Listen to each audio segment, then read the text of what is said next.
मी आता आहे वसई पाट्यावरती आणि तुम्ही पाहू शकता या ठिकाणी मोठ्या प्रमाणात ट्रॅफिक जाम झालेला आहे। याचं कारण असं आहे की या पावसाचा जोर वाढला आणि पावसाचं पाणी जे पूर्णपणे रस्त्यावरती साचलेलं आहे।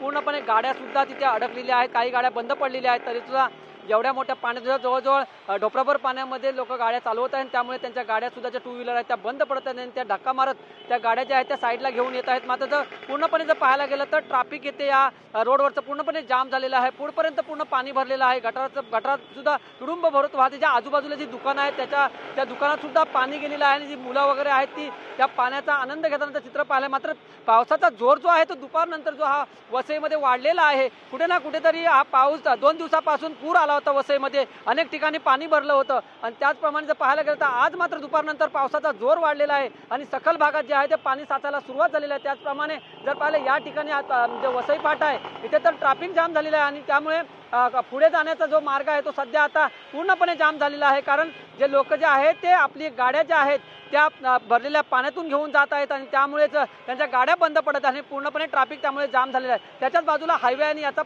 परिणाम जो आहे तो हायवेवरती सुद्धा होतानाचं चित्र पाहायला मिळत आहे। जर पाऊस असा सतत पडत राहिला तर मात्र वसईमध्ये अनेक सखल भागात पाणी साचायला सुरुवात झालेली आहे आणि जर पाहायला गेलं हा पूर्णपणे रस्ता जो आहे तो पूर्णपणे आता पाण्याखाली गेलेला आहे आणि त्याचबरोबर गाड्या मात्र तुम्ही जर पाहायला गेलात तर पूर्णपणे ठप्प झालेल्या आहेत आणि जर आजूबाजूला जी गटर आहे ती सुद्धा तुडुंब भरून जी वाहत आहे, त्याबरोबर कचरा सुद्धा पूर्णपणे रस्त्यावर येत आहे। कुठे ना कुठेतरी नाले सफाई झाले नसल्याची जी बोंब आहे ती अत्यंत आता ती कुठे ना कुठेतरी खरी होतानाचं चित्र जे आहे ते आता पाहायला मिळत आहे।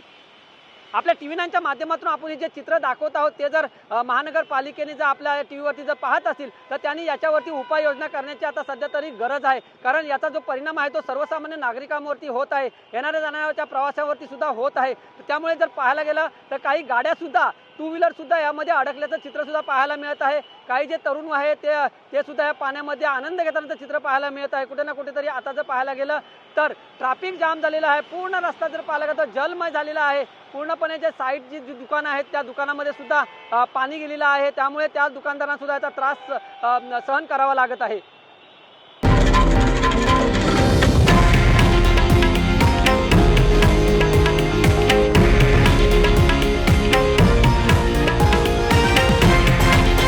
हे आहे देशातील नंबर 1 न्यूज नेटवर्क आणि आपण पाहत आहात TV9 मराठी, एकमेव।